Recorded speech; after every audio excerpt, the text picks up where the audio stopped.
చేస్తాము. అలాగే యేసయ్య తన పరలోక తండ్రి యేసయ్యని ఈ లోకానికి ఇచ్చాడు. దేవునికి స్తోత్రం.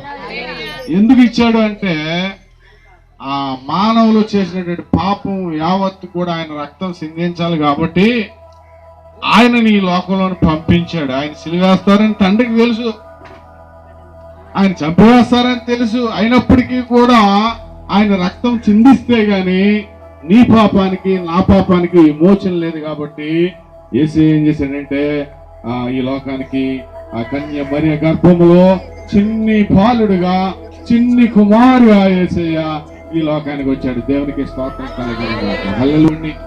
యేసు ప్రభువా, నేను పాపిని, నీ రక్తంతో నన్ను కడుగు ప్రభువా, నీ రక్తంతో నన్ను శుద్ధి చేయ ప్రభువా అని కేవలం నువ్వు ఒప్పుకుంటే దేవుడు నీ పాపాలని క్షమిస్తాడు, నీ సంకటాలని కుదురుస్తాడు. నీ చెప్పడమ్మా యేసు ప్రభువా,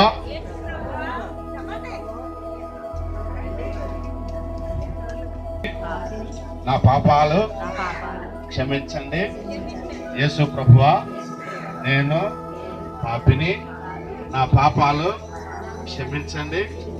నీ రక్తంతో నా హృదయం కడగండి. నన్ను నీ కూతురిగా, నీ కుమార్తెగా నన్ను చేసుకోండి యేసయ్య.